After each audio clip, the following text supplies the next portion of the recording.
como cada año, la Fundación Reciclápolis también reconoce la labor, obra y contribución a la sustentabilidad del Estado de algún destacado personaje de la realidad nacional o internacional. Y en esta oportunidad, el directorio de Reciclápolis decidió valorar el aporte a la discusión del cambio climático del expresidente y estadista, el señor Ricardo Lagos Escobar, otorgándole el premio Reciclápolis. Los invitamos a ver este video. Es un honor compartir con todos ustedes a través de estos medios digitales, consecuencias de una pandemia que nos obliga a conectarnos de una manera distinta, pero con la misma fuerza y efusividad que si estuviéramos todos juntos compartiendo físicamente con la cercanía, pero ahora tenemos solo la cercanía de la palabra y de las ideas. Y es por eso entonces que al llegar acá y compartir con ustedes este premio de Reciclápolis, tiene que ver también con una forma nueva de mirar el mundo, a partir precisamente de esta pandemia que nos enseña a ser mucho más humildes, para mirar esos elementos que constituyen las 4 categorías de este premio, pero que estas 4 categorías existen desde que el planeta Tierra existe. Me refiero a la tierra, al aire, al agua y al fuego. Es en torno a estos 4 elementos que ha devenido la historia del ser humano aquí. Y si empezamos por la Tierra, ¿qué podemos decir? Que de este planeta, de este globo que se llama terráqueo, pero de tierra es poco, porque solamente es 1/4 de este globo tierra. Los otros 3/4 es el agua. Pero es en esa tierra que la pisa el ser humano donde transcurre la historia que vamos a contar. Porque en esa historia, la tierra ha sido el punto de donde iniciamos la caminata. Pero esa tierra es la que nos permite sobrevivir cuando el ser humano hace ya más de 10.000, tal vez 15.000 años, aprendió que si planta una semilla, sale una planta. Y en ese momento el ser humano entendió que podía en la tierra ser capaz de generar la alimentación para sobrevivir. Y después descubre entonces que en la tierra hay que plantar un árbol y produce un fruto. El recolector ahora planta y después recolecta.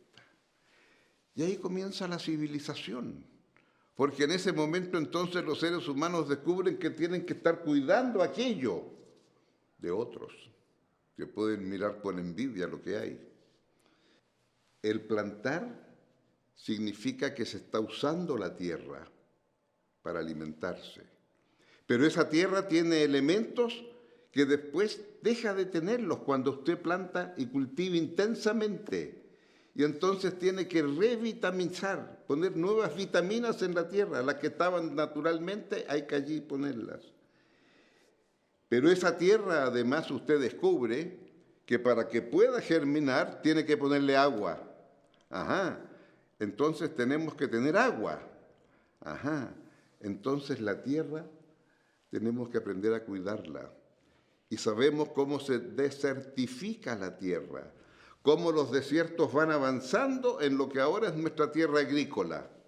En el planeta Tierra es fundamental entonces lo que el ser humano ha plantado o lo que la naturaleza dio. Y mire usted lo que ocurre en nuestro continente con el Amazonas, en donde el Amazonas, sabemos nosotros, es el gran pulmón de la humanidad, de todo el planeta. ¿Cómo lo cuidamos? El problema es que el planeta no cuida bien a veces sus árboles y empieza a cortar los árboles. ¿Y cuál es lo grande que hace el árbol? El árbol absorbe, y vamos a ver después, los gases de efecto invernadero. En el planeta Tierra tenemos que aprender a cuidar los árboles, combatir los incendios forestales, ver cómo somos capaces, con riego artificial, impedir que la desertificación avance, porque donde hay desierto, salvo que tengamos mucha agua, es difícil que germine la vida. Y eso entonces es la primera enseñanza que tenemos. La tierra y la desertificación, la tierra y la forma en que el bosque se está extinguiendo. Y pasamos entonces al segundo elemento, que es el aire. Ese aire que nos permite vivir y respirar, ese aire también a veces se contamina con la actividad del hombre. Porque el hombre descubrió en un momento que si saca de la tierra carbón,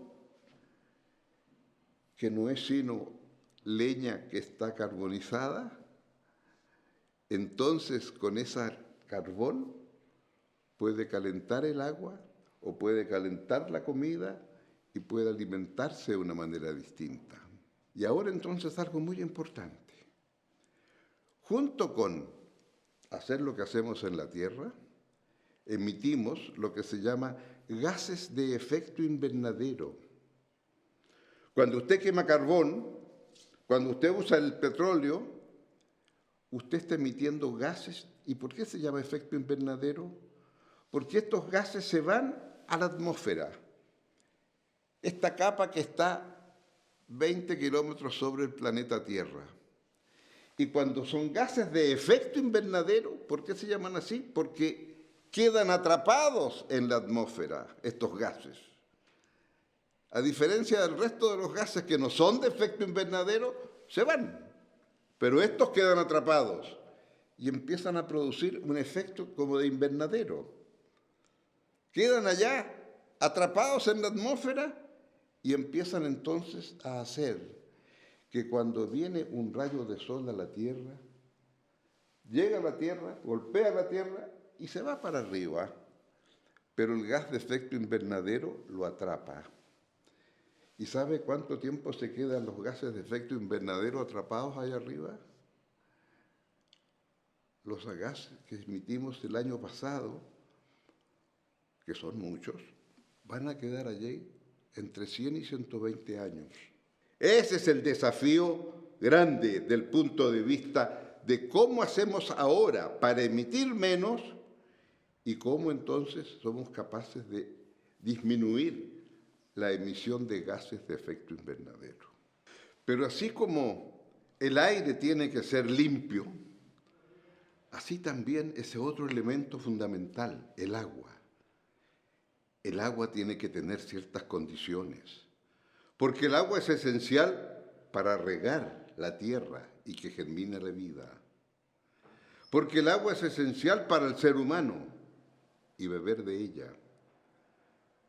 Porque el agua es fundamental para impedir que el desierto siga avanzando.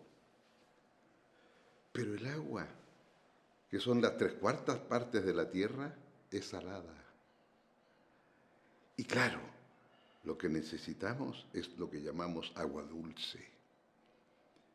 Entonces, tenemos que ser capaces a la larga de transformar el agua salada en dulce.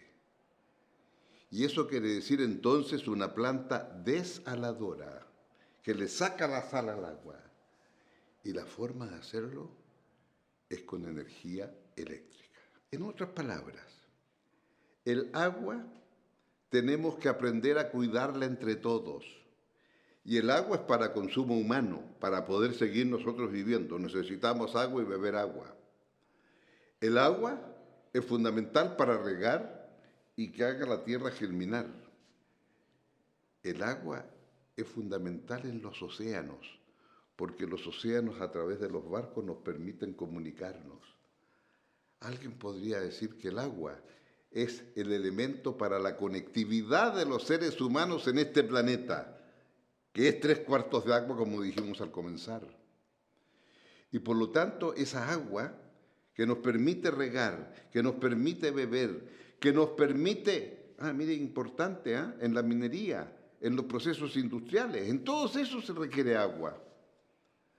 En total, del agua que consume en la tierra el ser humano, no debe ser más de un 3-4% del total del agua que hay. Se distribuyen las aguas. Esto es para beber, esto es para la agricultura, esto es la minería, esto es la industria, etc. Pero en cada uno de estos procesos el agua se va contaminando. Y por lo tanto, tan importante como tener un agua potable es tener un agua tratada después que dejó de ser potable por el uso nuestro. ¿Estamos claros? Y Chile, fíjese usted, tiene hoy día prácticamente la totalidad de sus aguas tratadas. Un gran avance. Pero también, digámoslo, nos quedan todavía tareas pendientes. El agua potable es muy fácil tenerla en la ciudad. Usted se conecta a una cañería y tiene agua potable. ¿Y en el campo? ¿En el campo? No sé. Entonces el ser humano dice, no, en el campo también tiene que haber agua potable rural. Y vamos a tener entonces una medida, donde quiera que hay 1 kilómetro de cañería, y a ese kilómetro de cañería hay familias que viven cerca y se pueden conectar, y el total de familias que se van a conectar en 1 kilómetro es 15 o más, el Estado está obligado a poner agua potable en esa localidad. Interesante, ¿eh? Esa no es una decisión del mercado, esa es una decisión de los ciudadanos, que dicen no es justo que solo en la ciudad haya agua potable. Y entonces la tiene que hacer el Estado. Y aquí hay una mezcla entonces entre el rol del agua y los otros elementos que hemos visto antes. Porque eso es la única forma de poder entender una política de acción contra el cambio climático. Y en consecuencia tenemos que intentar evitar que el desierto siga avanzando. ¿Sabía usted? Nada más que el agua de lluvia. El agua de lluvia en La Serena, en los primeros 25 años del siglo pasado, o sea, entre 1900 y 1925, la cantidad de agua que cayó de la lluvia, la comparo con la cantidad de agua que cayó de la lluvia entre 1975 y el año 2000, o sea, los primeros 25 contra los últimos 25, bueno, en los últimos 25 años, el agua que cayó de lluvia en La Serena es 1/3 menos, fíjese, 1/3 menos que el agua que cayó entre 1900 y 1925. Entonces está claro el problema que tenemos. Y hemos entonces hecho embalses, ¿no? El Cogotí, el Limarí, qué sé yo, todos aquellos. Pero no obstante los embalses, ahora descubrimos que los embalses no se alcanzan a llenar durante invierno. Tenemos ahí un problema grave. Y claro, tenemos que aprender a tratarlo. Y una forma entonces que hemos descubierto son la desalación del agua. Sacarle la sal y transformarla en semidulce. Y bueno, la forma de hacerlo, cuando usted lo hace con energía solar, entonces no es contaminante. Y por lo tanto usted puede usar esa agua. Y entonces hacer lo que otros países han hecho. Los israelíes, por ejemplo, han transformado con energía solar, esa energía solar la han utilizado para sacarle la sal al agua, mediante golpes eléctricos. Y por lo tanto, fue capaz de producir agua dulce. Y usted podría entonces con desaladoras, hay ahora un proyecto muy bonito de desaladoras. En el norte de Chile hay muchas ya. Hay otras que se están ahora tratando en lugares como el Norte Chico, léase por Serena, Coquimbo, para poder regar ahí. Teóricamente usted podría regar entonces todas las tierras cerca del mar, donde también hay intensidad de los rayos solares, de Talca al norte, sin ningún problema. Y tenemos resuelto el problema. Se requiere voluntad para hacerlo. Y ahí es donde están instituciones como Reciclápolis, que le permiten a ustedes avanzar en esta dirección. Compartamos una buena noticia como chilenos. Si todo va bien, el año 21, por lo mejor va a haber un camión que va a ser capaz de producir con 70% de hidrógeno y 30% de diésel, lo que ahora hace un camión diésel. Y en el cobre, mire usted lo que le voy a decir, ese camioncito, ¿han visto estos camiones que son del tamaño de un ser humano? Las ruedas que tienen. ¿Sabe cuánto consume ese camión al día? Entre 1.000 y 1.500 litros. Cuando usted le dice, llena el camión, son 1.500 litros de diésel para que trabaje las 24 horas. Ahora, con hidrógeno, ese camión prácticamente no emite. Y por lo tanto, usted podría tener un cobre limpio, porque sacaría el cobre sin emisión. Y se está planteando entonces cuándo Chile va a poder decir mi cobre es verde. Eso es lo que tenemos por delante. Ese es el concepto del fuego, el uso intensivo de la energía solar que nos llega, pero que separa en el agua el hidrógeno del oxígeno y que nos permite pensar también en que el hidrógeno se puede exportar, porque usted lo condensa, el gas, y cuando lo exporta, bueno, puede exportarlo en un gas, en un barco que también está accionado a hidrógeno. Y entonces hace el ciclo completo. Y eso es lo que nos permite entonces tener yo diría, un nivel de optimismo.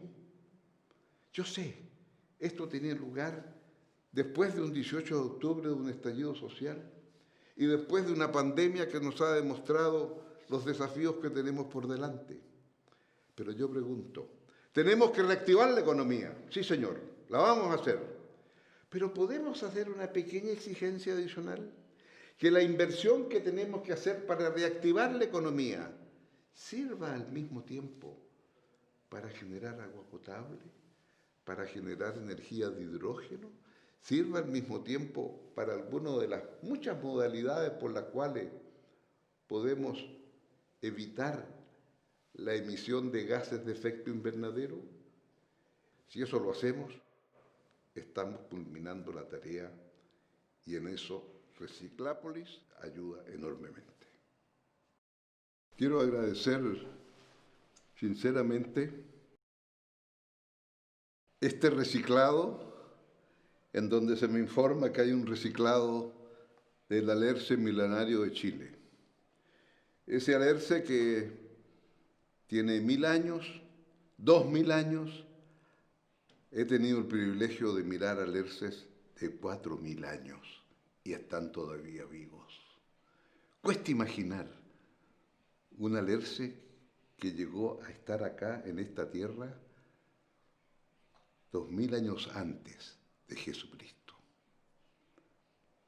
Impacta saber que somos el privilegio, porque el bosque templado, el bosque frío en el mundo, hoy solo existe en este pedazo de tierra.